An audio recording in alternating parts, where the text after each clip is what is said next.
For nomads and travelers alike, putting up or taking down your tent is a bit like letting your journey take its own course.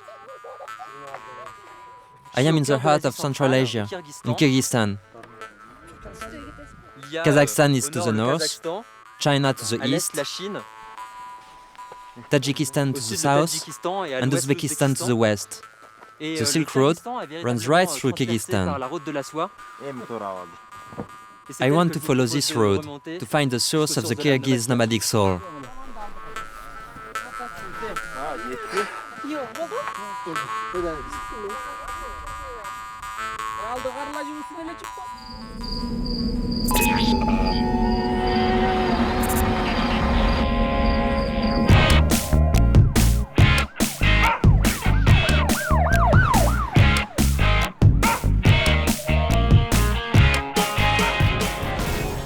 I am in Bishkek, the capital city, and it's a special day because it's Independence Day. The 31st of August, the 16th anniversary of the independence of Kyrgyzstan. On top of this column, the statue of Lenin has been replaced by the Statue of Liberty and the Kyrgyz flag. Yet the city is still very much in the Soviet style. It's very strange.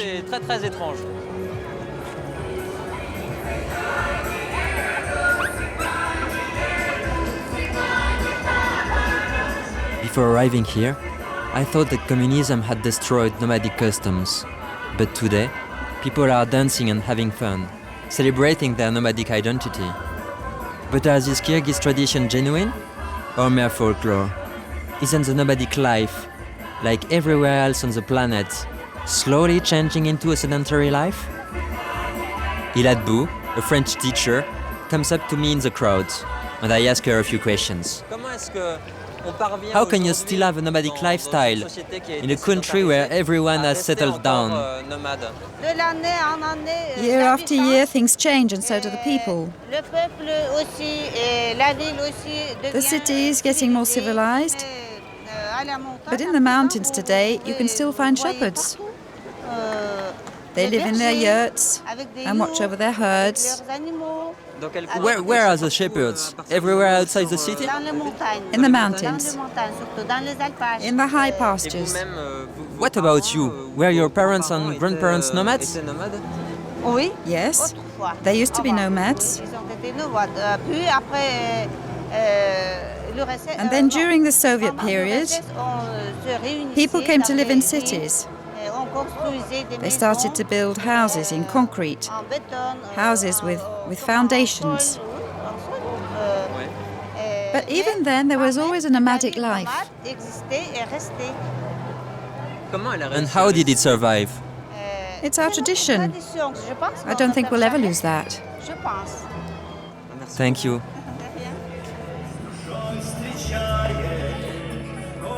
I was afraid I'd have to make do with tokens of traditional Kyrgyz nomadic life, but Iladbou has given me hope of meeting real nomads.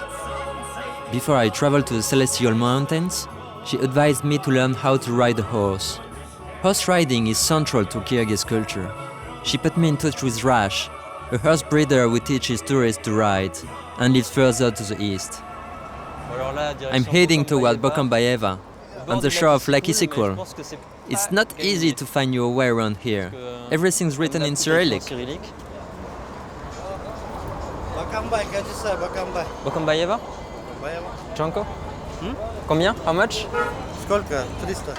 Не, Сколько? 150. Eh ben, that's about twice what I should be paying. Bokombayeva? Bokombayeva.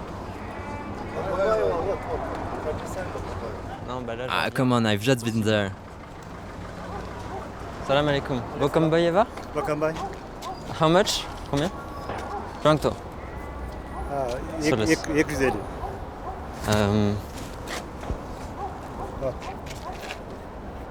250? Okay. Спасибо.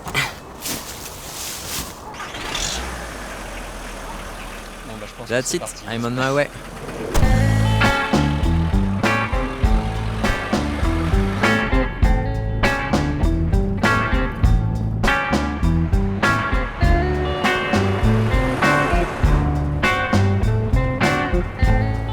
flat valley, 5 hours on a dead straight road.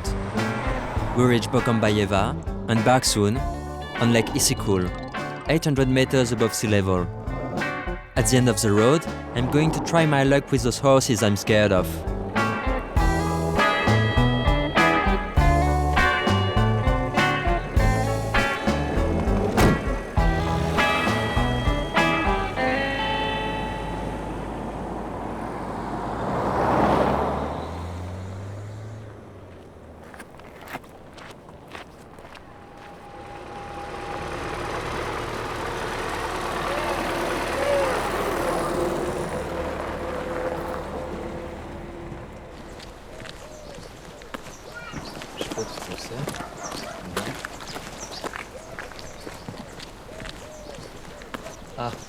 Salam alaikum.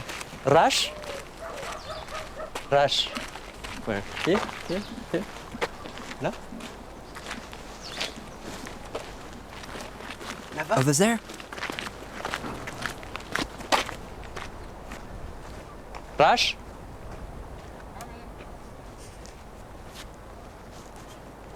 Salam alaikum. Christophe, nice to meet you. Very nice to meet you. So someone in Bishkek told me you can maybe help me to learn horse riding? Yes, we can go to the riding. Because I don't know anything about it. Yeah, first I can teach, then we can go to the mountains. Okay. What does being a Kyrgyz mean to you? Above all, for me, being a Kyrgyz means living freely in the mountains with my horses.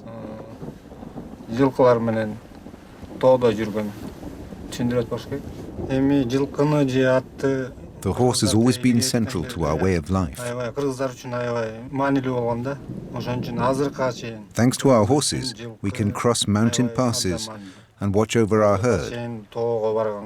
Shepherds can't travel without horses. There's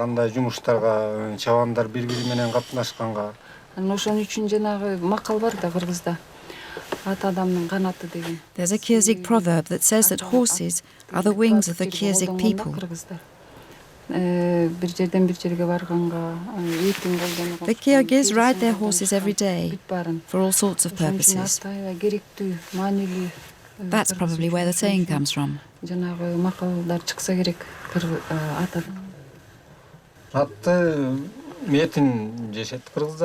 Everything in a horse is good. We eat their meat, make kumis with their milk. We also use their skin and hair to make robes.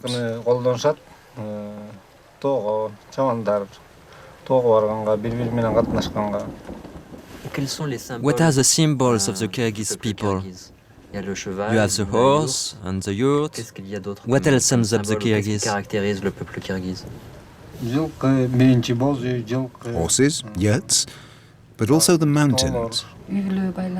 Family is also crucial. For the Kyrgyz, family links are very strong, and so are the bonds between clan members.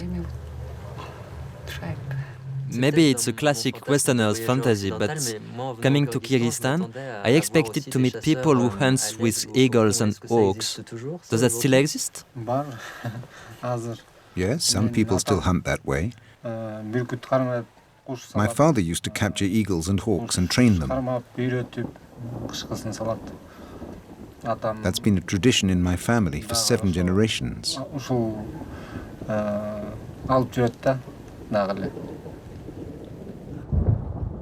Horses are the wings of the Kyrgyz people.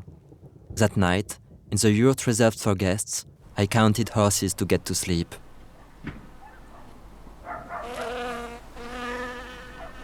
It's time.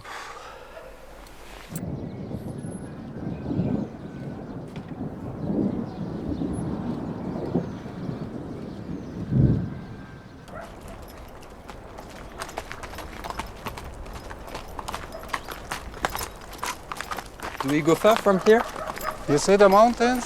Yeah, which ones? The white one? No. You see the forest. Yeah? We go down the forest. Okay. You jump, huh? You Yes. don't pull, you jump on. Up. Then to start, you say chu. Chu. Yeah? You say chew and you do like this. Chew. Yes. I don't remember to start, but to stop it's drr. Drr. And to go? Chew. Chu.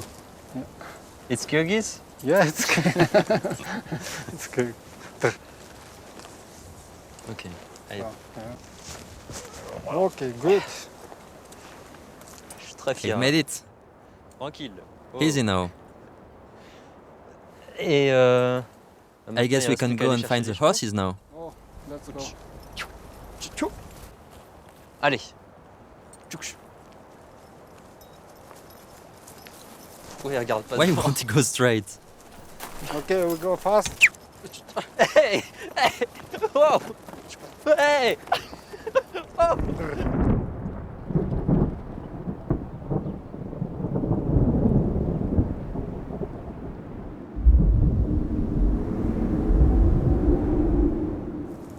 Christophe, horses are here. Huh? Now we will bring down the horses. Yes, but how do we manage? I go in this side, you Yes. come with me, then I take from up down. Yeah, we go here. All right. Okay? 1, 2, 3, 4, 5, 6, 7,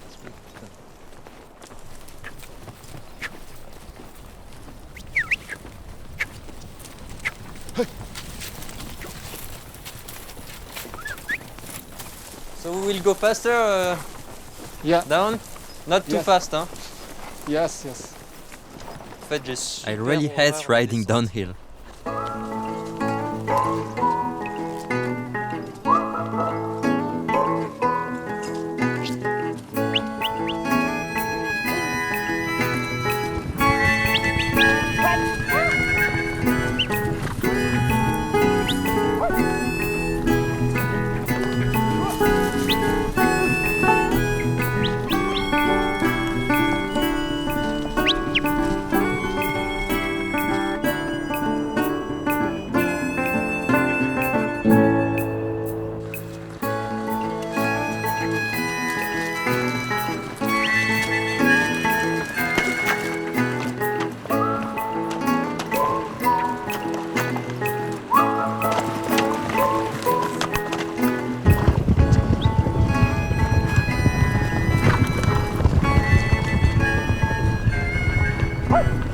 While my horse was giving me a hard time, I understood how this powerful animal can bind men together and connect them with their history. Horse riding is so central to Kyrgyz culture that I'm giving it a try. And now at the end of the day I'm getting better, but it's still pretty hard.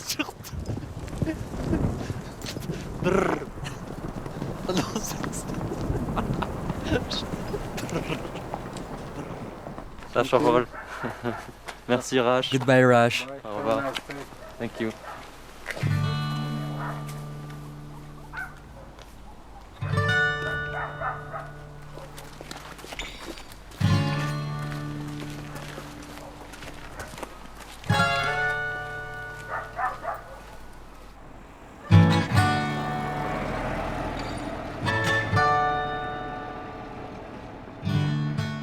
Rash's father suggested I should meet a man called Taglarbek, who lives in the area.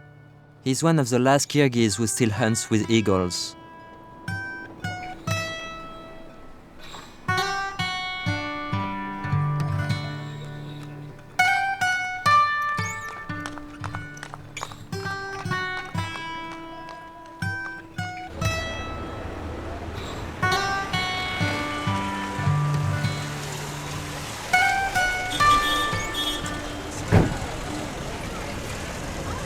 I meet Talgarbek in the town center, right in front of the butcher's shop.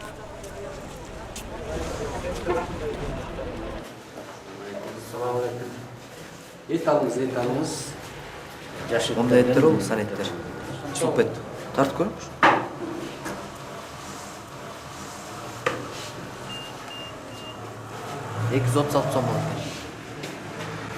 What do you need all that meat for? To feed a bird I've captured. That's just for one day?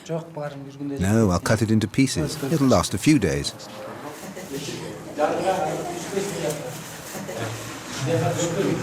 Marthe. Спасибо. C'est ton cheval? Is that your horse? It's beautiful. Marthe.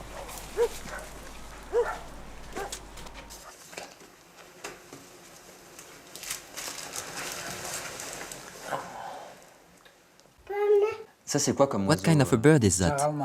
It's a jagalmai. It's the smallest of the hawks around here. We use this bird of prey to hunt other birds. For rabbits, we use larger ones we call kush.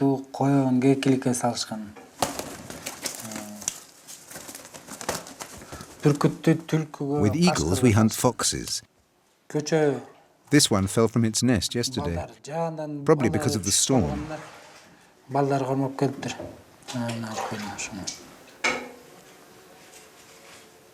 He doesn't like to be petted, does he?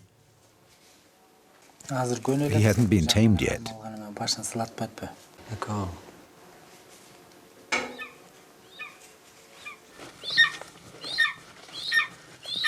Wow.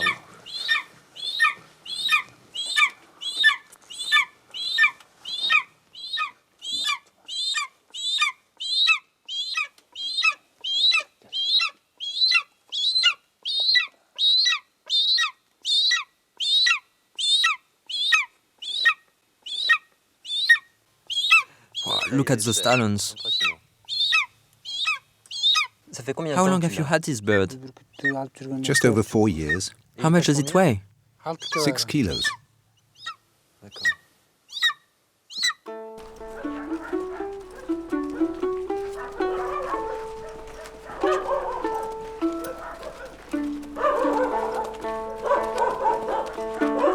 Is it far?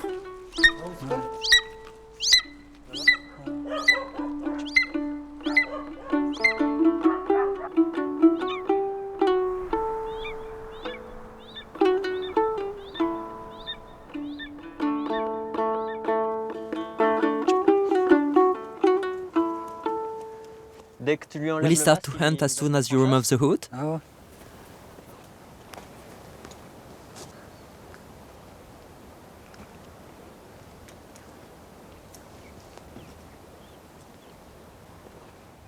Look at those eyes.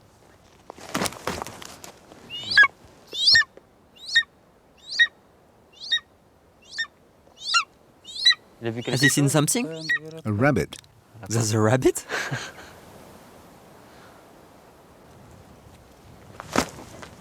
Oula.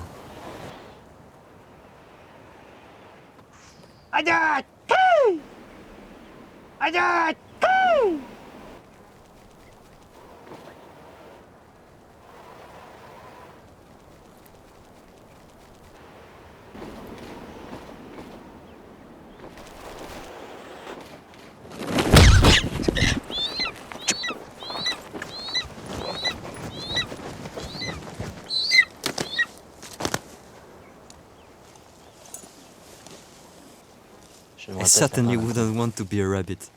Why are you feeding him now? So that he doesn't lose his hunting instinct. That's a whole leg. Oh, he doesn't want to let go. How much does he eat every day? About 600 grams. 600 grams? That's amazing. He's pretty fierce. Has he ever attacked you? No, never. Glad to hear it. Okay, I see.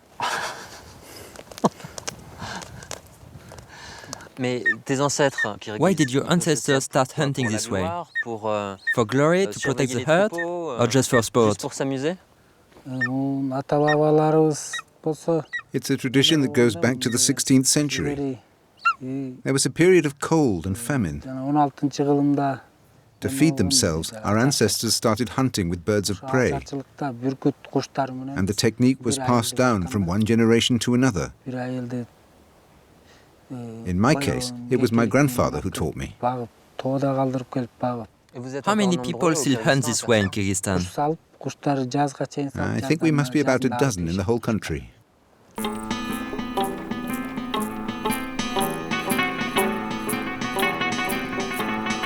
When you're constantly traveling, you learn to live in the moment, to spend time with people, and be ready to say goodbye the next moment. I feel I must get back on the road. The time has come to head to the Celestial Mountains and find my fellow travelers, touch the soul of Kyrgyzstan and find out where this country is going.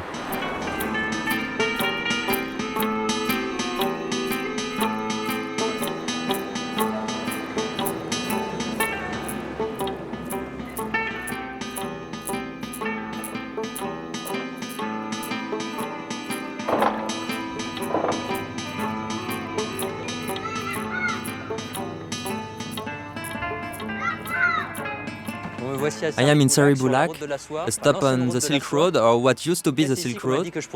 I was told I could probably find a truck here, heading south towards the Chinese border.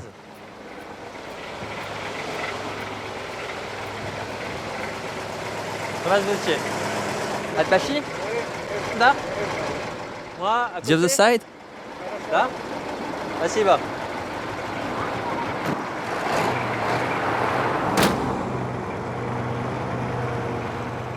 In the old days, it took the caravans months to bring back the precious silk from China. Today, the Silk Road has become the Steel Road.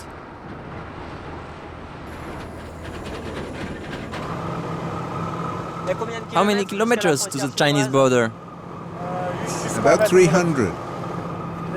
It takes 24 hours to drive there. I'll get there tomorrow night. The road's very high with lots of hairpin bends. And I've got a heavy load. What are you carrying? Salvaged steel, scrap iron. Why do the Kyrgyz sell steel? We sell steel to the Chinese because we have no factory to recycle it in Kyrgyzstan. If we had one, we'd do it ourselves. We wouldn't have to take it to the other side of the border.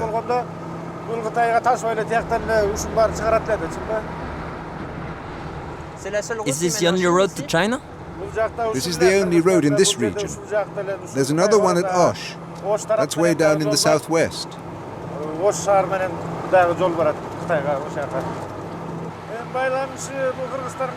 This road is the link between the Kyrgyz and the Chinese.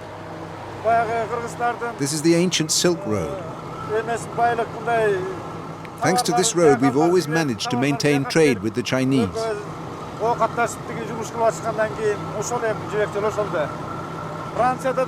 Do you have roads like this in France? And truck drivers like me? Oh, we have truck drivers, but our roads don't go so high. Drivers have a better life in France then. Oh, they probably have problems too, but not the same as here. In France, it probably takes them 3 or 4 hours to travel 300 kilometers. Your roads are good. Our roads aren't so high. Where you're going to be driving is as high as the highest mountain in France. How high is the highest mountain in Kyrgyzstan? I don't know. But the highest point of this road is a mountain pass at 4,600 or 4,800 meters. When you drive up there, the engine doesn't pull well. There's not enough oxygen. It's difficult for us too. We have a hard time breathing. It's a difficult road.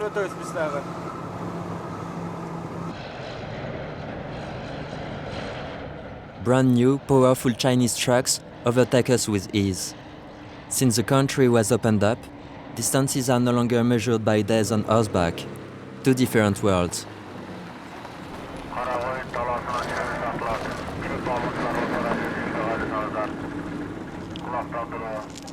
This is the market at Atbashi, 60 kilometers north of Narin, and it's Sunday, the day of the cattle market. I was looking for a man called Ayback, who provides supplies to the shepherds in the high pastures. Unfortunately, his Russian truck has broken down, so I have to find another way of reaching the pastures and the nomads. I'm not sure about riding a horse all the way up there. I'll try something else. Здравствуйте. Ty dawajcie jaksaj? Нет. Здравствуйте. Ty dawajcie jaksaj? Нет. No one's going to Aksai, except me. I think we'll give that a miss.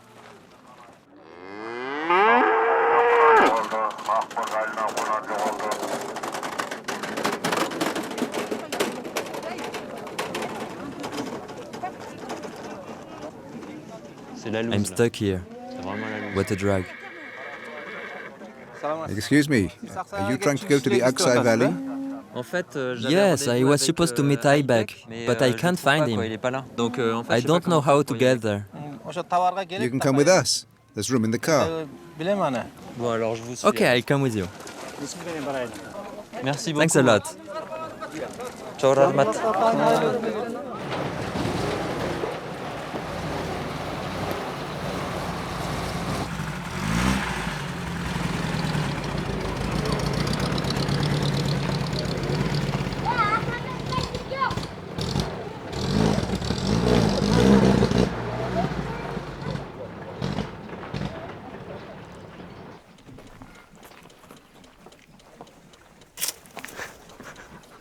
After 50 meters, we have an engine problem. We still have about 100 kilometers to go.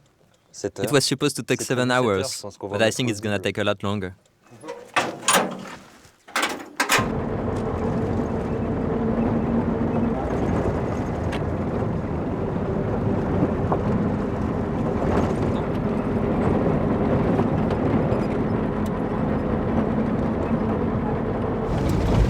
This is a bit worrying. Back to work.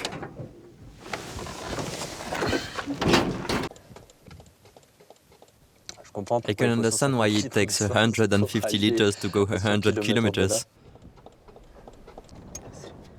This sort of thing really makes me appreciate a horse.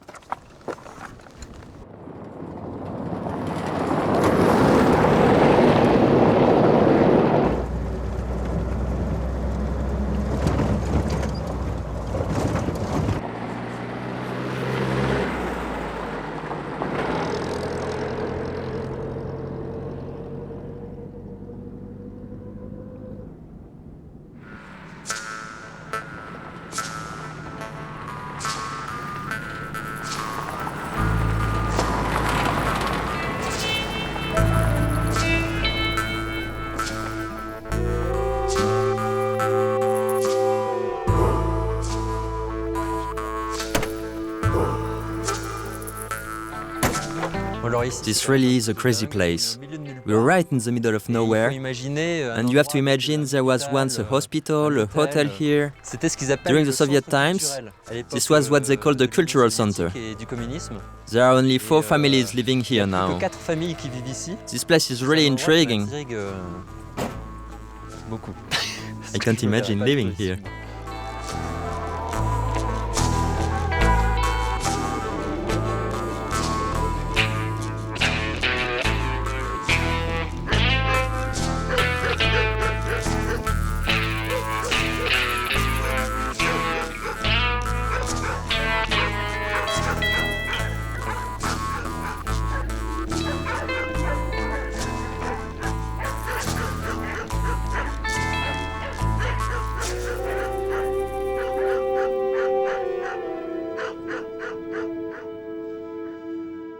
Aibek, who I was supposed to travel with, arrived here late last night. Is this where nomads come to get supplies? That's right. But sometimes I go out to meet them. What did you bring from the village? Biscuits, candies, and some juice. You mean alcoholic juice? No, not just vodka. In France, the small village shops are slowly going out of business. But here, business is picking up. Yeah, that's right. I think we'll have to get a bigger shop if people keep settling in the valley. Will you take me around the village and tell me how things worked back in the Soviet Union? Of course, no problem. Okay, let's go.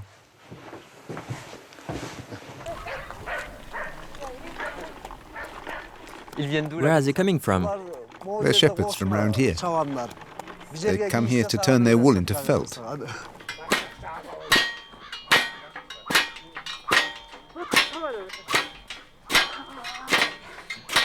It's like in many countries. The men watch while the women work. It's terrible. When was the village built? At the beginning of the 60s, during the Soviet period. The cultural center was here. There were concerts and shows, and they put on movies for the local shepherds. That was when Kyrgyzstan was still part of the USSR.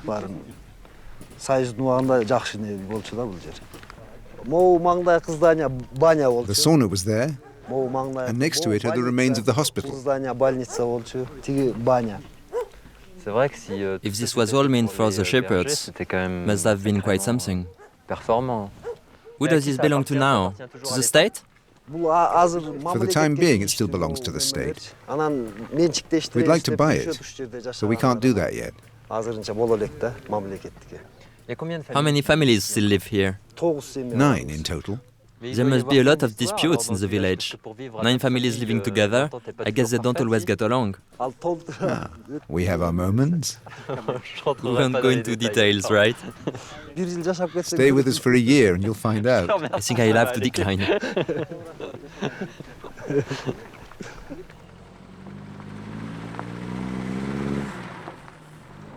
To find the nomads, we have to go further and higher into the mountains.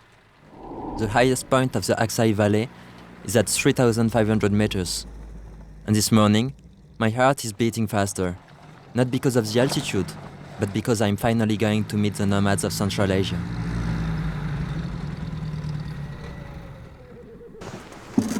Wow! Salam alaikum.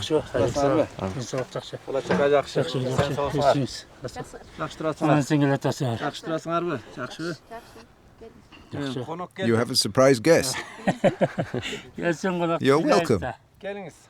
Nice to meet you. Christophe. This is impressive. Should I remove my shoes? The yurts and nomads are scattered over the valley, but you sense that they are one big family.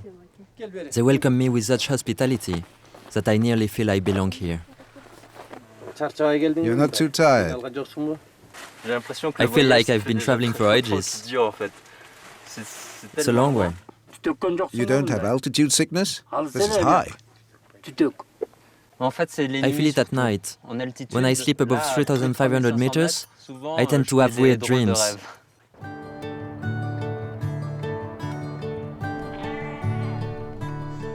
The next day at dawn, my host Turkonali has to go higher up the mountain to find tender young grass for his sheep. I go with him to find out why he has decided to live up here. Do the sheep know where they are going? Oh yes, they know how to get to their pastures, and they come back on their own. How much belongs to you? How do you know what is your land and what is your neighbor's?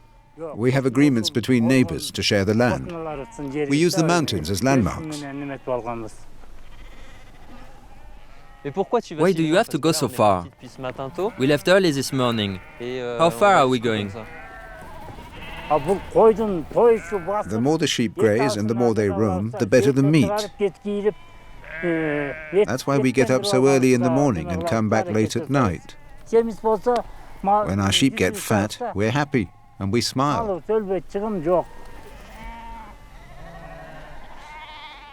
the 400 sheep you take care of, how many are yours? I have 230. The rest belong to people from the village. How long do you take care of the 170 that are not yours? All year round? I keep them for 6 months, and then I bring them back down to the village, to their owners. So you and your 2 sons watch the sheep in turns? That's right. The 3 of us take turns to go to the pastures. If I'm busy somewhere else, my sons watch the herd. But most of the time it's me.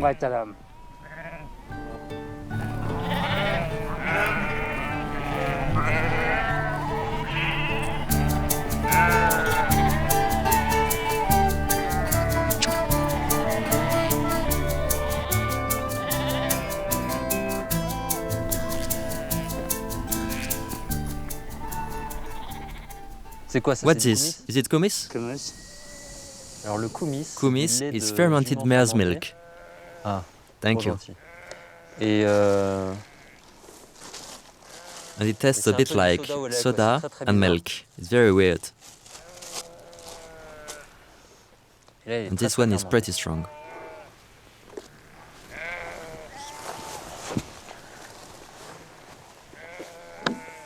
You don't feel too lonely here? There's not much around except yaks and sheep. Do you often go to the village? We go down in the spring and the fall. Otherwise, we're here. In winter, we stay here for 6 or 7 months. I'm not afraid of being alone. Why should I be? I'm here to provide for my children. Do you want them to keep doing the same thing you do? My dream is that they start a family and become shepherds, just like me. More and more young people are coming to live in the mountains, to live in a yurt and try to live like shepherds. Do you think it's a fashion or a genuine desire to go back to their roots? Our ancestors were nomads. They moved around like me, looking after the herds. Some people want to go to the city to find a job, but most of them return to the village after a while to watch over the sheep. They want to keep doing what their ancestors did. And besides, you can earn more money here than in the city. In Kyrgyzstan, nomads with large herds are very influential. The men in the family are proud to take turns tending the herd. Every night, they are exhausted, but proud of what they've accomplished. Tonight, we'll be on our guard. Winter is approaching, and there are hungry wolves about. It's a heavy day's work. I think everybody's happy when it's over. And the nights are very cold.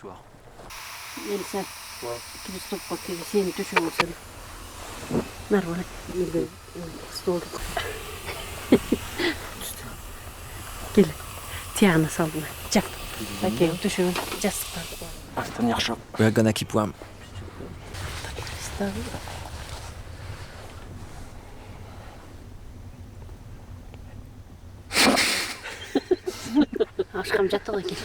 Go to bed. It's late. Bedtime.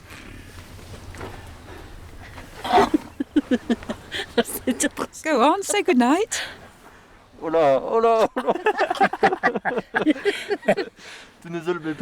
night. Good night to you too.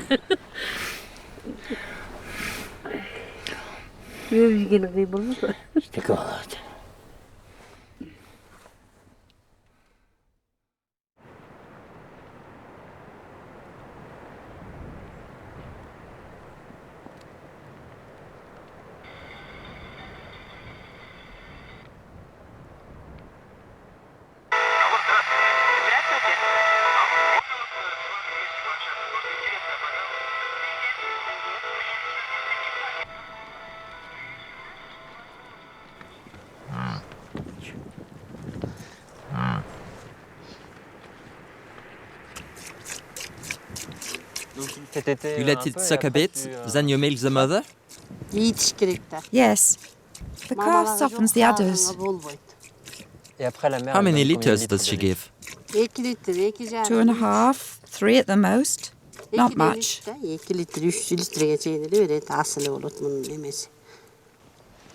Why do you have yaks and not cows here? We only keep animals that were born here. If we brought cows up here, they would give almost no milk because they're not used to the altitude. It's much too cold.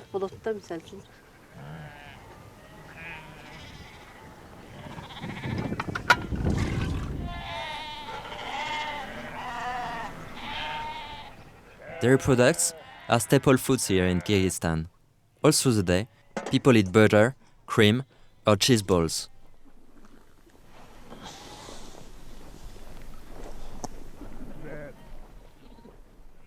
What do you usually do in the morning? I get up between 6:30 and 7. I milk the yaks and the mares. Then I go back to the yurt to skin the milk. I ferment the milk for yogurt. I prepare the cream cheese. I make karut and butter. Then I light the fire and bake bread. And then I prepare the meal. I'm always busy. We spend the summer getting everything ready for the winter. So then, in winter, we can rest a bit. A woman's life in Jailo isn't easy, is it? Nothing happens by itself. But our life here is not that hard once you get used to it. Your children are grown up now. But was it hard raising children up here in the high plateau, right through the year? In the beginning, it wasn't easy. But now they're grown up, they help us. Our 2 sons live with us. And our daughter works in the city. Life gets easier as your children grow up. What would you like your sons to do later? Traditionally, the youngest son stays with the family.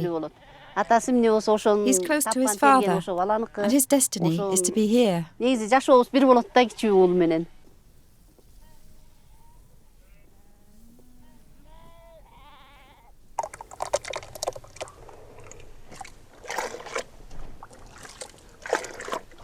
have to heat the milk till it boils? No.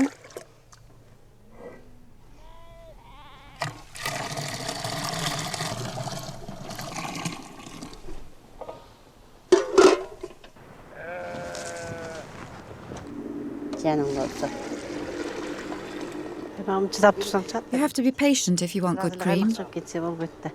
The first drops. So you put the milk here, the whey comes out here, and there you get the cream. The 20 liters of milk we got this morning should make about 2 liters of cream. She's let me alone here. I think it's gonna take a bit of time. Maybe I shouldn't have offered to help.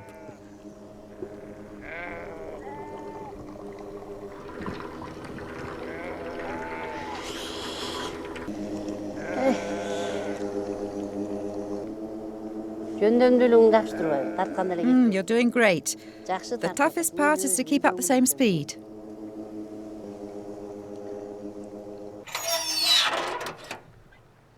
Why do we make the balls? To separate the water from the cream, see?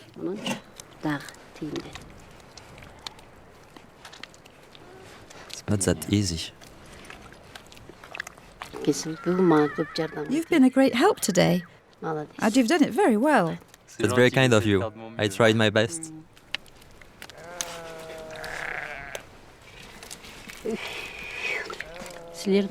What about at home, Christophe? Is this how you do it? Oh, I usually buy it at the store. And I think they make it with machines. Maybe some people still do it like this, but I don't know where.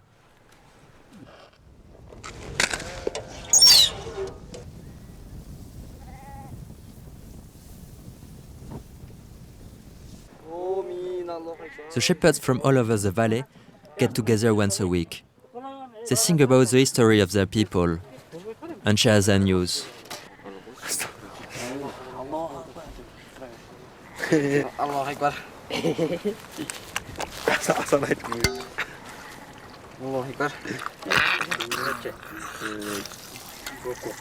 you want to eat lamb chops, you have to do this. Is it always you who kills the sheep? No, it depends. When did you learn to do that? When I was 15. And you'll keep the skin on the wall. Yes, I'll keep the skin. You kill sheep too? No, just chickens. What's the best part? It's the loin. And the rump too. That's the best piece. I thought it was the head. No, we give the head to the youngest guest.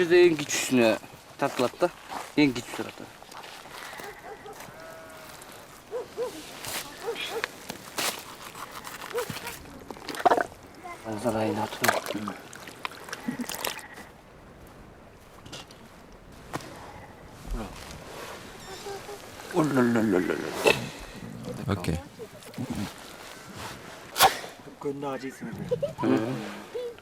Niye gidiyorsun git var bu? Kalk git. Abi topu emisi çok kaldı bu. Toposu çok kaldı bu. Şunun için niye gidip atkan turbayı mı?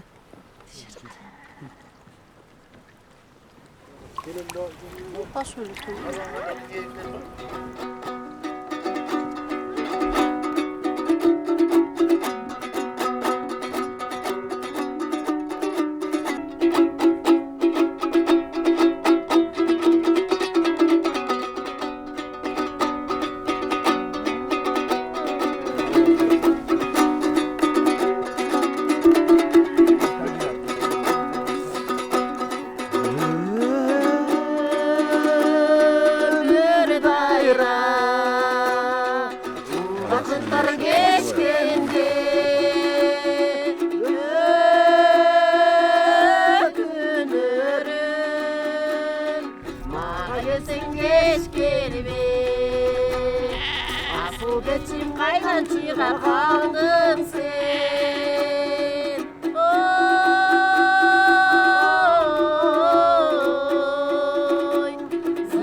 Alors ça s'appelle le borsok. This is called borsok. Et plus il y en a, the more you have, the better the party. And it's delicious.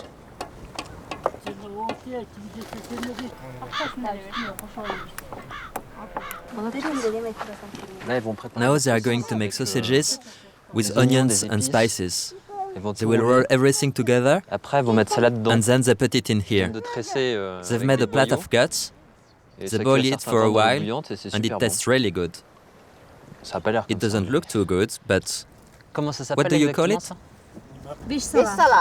Bishsala.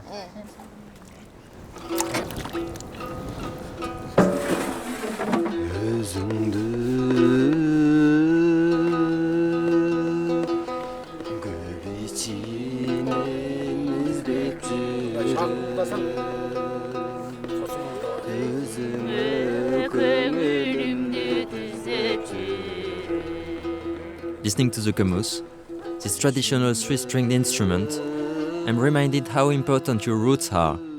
Of course, I'm not forgetting the yurts, the horses, the sheep, and the mountains. But this celebration makes me think of my own friends and family, and I wish I could share these precious moments with them.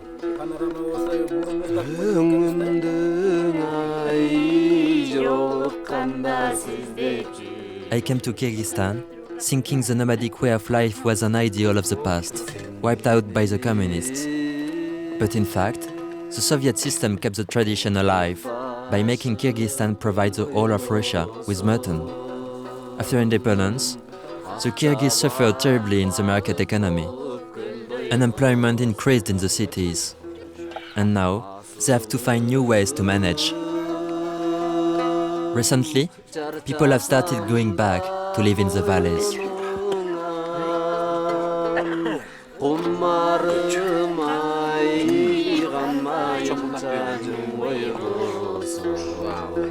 This is the last of the summer parties. Soon, this yurt we've been sleeping in will be taken down, to be set up in the winter pastures. The yurt is more than a tent. It is a house that travels. Wherever it goes, it preserves the nomad spirit of freedom.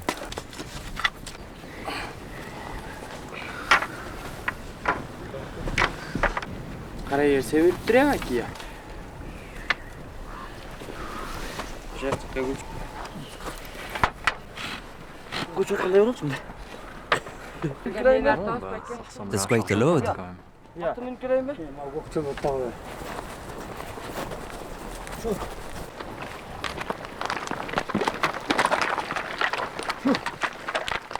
You sense they are sad to leave this place, but also excited to be moving on to new pastures and greener grass. I like it when a journey ends with a fresh start. In a few days, it'll start snowing. In the distance, I see not only a father and his son, but a whole people moving on, looking forward to writing the next chapter of their history.